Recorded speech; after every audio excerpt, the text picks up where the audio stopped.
everyone and welcome back. So today I got a dirty bowl for you. I got dirty hands. I am doing all things sourdough discard today. I have been doing so much baking, trying to just try different sourdough recipes, getting some good recipes that I'm going to show you guys. And it makes for a lot of discard because every time you feed your starter, you discard, and I don't want to waste anything because that's flour that is delicious, but it's something I paid for, and so I'm not just going to throw it out. So I have a lot of discard in my fridge, to the point where my husband was even like, babe, are you going a little overboard? No, I'm not. So just to prove to him that I had a plan all along, I'm going to make a bunch of crackers for Christmas Eve and Christmas, just as like appetizers or snacker. And so now we're going to do a cheddar cracker. And I'm going to make a big batch of these because I already make homemade Cheez-Its, which are amazing. And so this is going to be even better because it's made with the sourdough discard, so it's going to have that flavor. The flour that you can use whole wheat if you want to use whole wheat. All purpose. I'm using a hard white wheat that I get from Azure. And I recommend, if you want to do the home milled flour, which is the best, I'll tell you straight up, it's the best. If you want to do that, but you don't have the option to buy a mill right now to grind it, I recommend getting this flour that I got on my last Azure haul, and I will leave the link to it down below. It is amazing, delicious. It makes the best breads. You can use it like an all-purpose flour. It's wonderful. I highly recommend it. Okay, so in our bowl, we need about 2 cups of starter, and this is an unfed starter, which just means it can come straight from your fridge. It's not bubbly. Mine's a little bubbly just because I have a very strong starter, and some of this was just discarded. So I do have a little bit of bubbles, but not a lot. But you want about 2 cups. So there is my 2 cups of discard.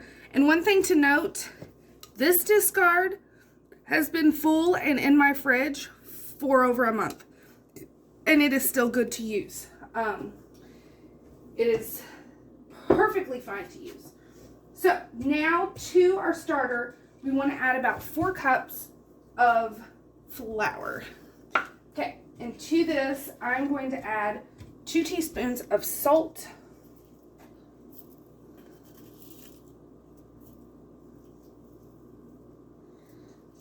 That was 1 teaspoon.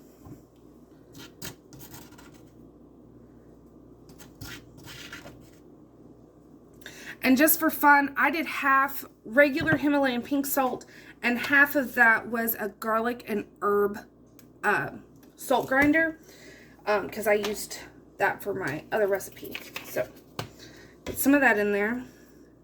Just kind of give it a stir to get that salt incorporated into your flour, just to help it out. And then we want to put in a cup of water, cold, a half a cup of butter that has been melted,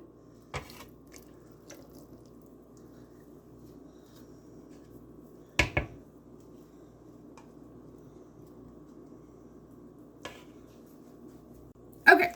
Now the last thing we want to add is our cheese of choice.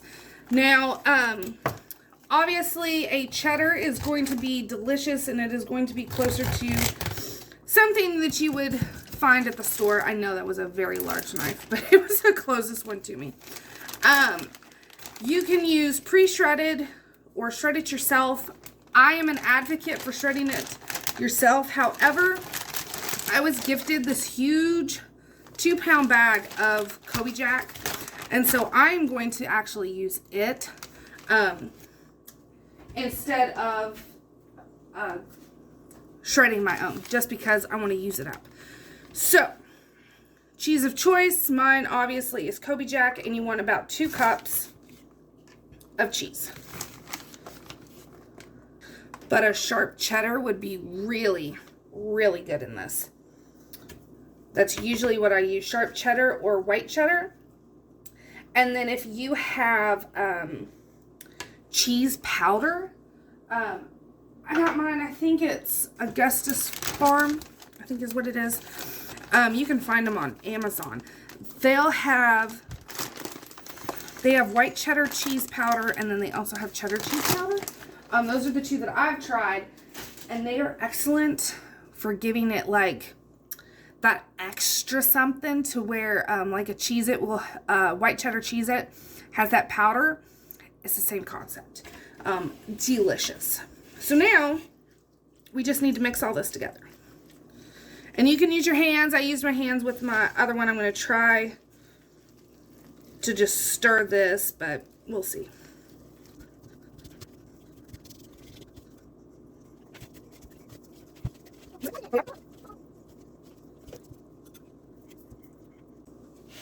Okay, so the dough is still going to be a little shaggy, a little rough around the edges, but you can see that it has all come together, and that is what you want. It is still sticky. I did add about a tablespoon, I guess, of flour because it was still a little too wet, which can sometimes happen, but we don't have to knead the dough. So this is good. So we're going to let this sit for about 12 hours on our counter. I'm just going to cover it up and let it sit and just chill out all day long because it is early in the morning. And then this evening, we're going to cook it up. Okay, so this went for about 16 hours. And yes, it did sit, it's supposed to sit at room temperature, and you can see that it has risen a little bit, which is what we wanted. But if you weren't comfortable doing that because of the cheese, you could always put it in the fridge. I would just do it for more like 24 hours, just to give it a little more time to do its thing. But at this point, we're ready to bake it. So I have my oven preheating to 350 degrees, and then I have parchment down. We're going to lightly flour the parchment,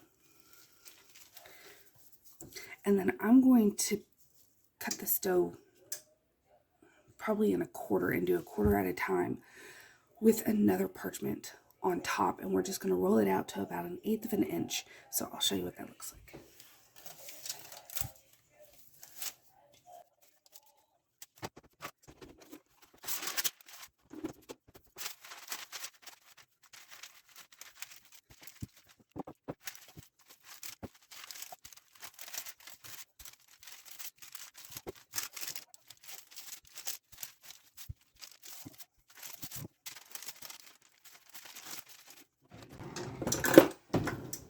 Okay, so once you get your dough spread out to the thinness that you want, and remember, if you do it thicker, it just may take longer for it to cook, and also you may not be crispy like a cracker. It may be a little more bready. So I'm going to cut these small, kind of like Cheez-It size. I am just using a pastry cutter, or you can use a pizza cutter or even a knife. Oh, but before, I'm going to poke holes. So just a fork. If they were bigger crackers, I would do this after I cut, but since they're small crackers, I just want to make sure that there's holes in each cracker. Okay, so I'm going to continue doing this with the rest of the dough, and it's going to go on a baking sheet. I'm going to have parchment underneath, and we're going to let these go at 350 degrees for about 30 minutes. Okay, So these just came out of the oven, and I just wanted to show you what they're going to look like. So they're just a very lightly golden brown, and you can see they puff up, and they are, they're hard, but they're not hard all the way through also. This is why I say to make them as uniform as possible, because these smaller pieces, it's really hot, will start to burn. So you got to watch for that too. If you do that, just take them out before the end of the time. But now, what we're going to do is this is actually going to go back in the oven. It's turned off. And we're just going to prop the door open with like an oven mitt or something and just let them continue to cool and dry out while in the oven as it's cooling. So I will bring you back once everything is completely cool, and we'll taste test, and I'll show you how to store it. Okay, so here they are after they dried in the oven. So again, all I did was turned the oven off, stuck these back in, and then just cracked the door open with an oven mitt, and just let the stove cool down with these inside it. And they turn into these nice crisp crackers. They are so good. And you can hear that crunch. They're nice and crunchy. And then you can store these at room temperature for about 5 days. But I promise you, they're not going to last 5 days. They will not last 5 days. Whenever I make crackers, they are gone the same day. It does not matter how many I make. They always get eaten. But if for some reason you are able to keep them in your house over 24 hours, they will stay good for 5 days. And then just remember, like you can see this one, maybe, you can see this one is pretty thick. You'll have to watch out because ones that are thick like this may not be as crunchy. Like it's still crunchy, but it has just the slightest chewiness to it, but we don't mind it.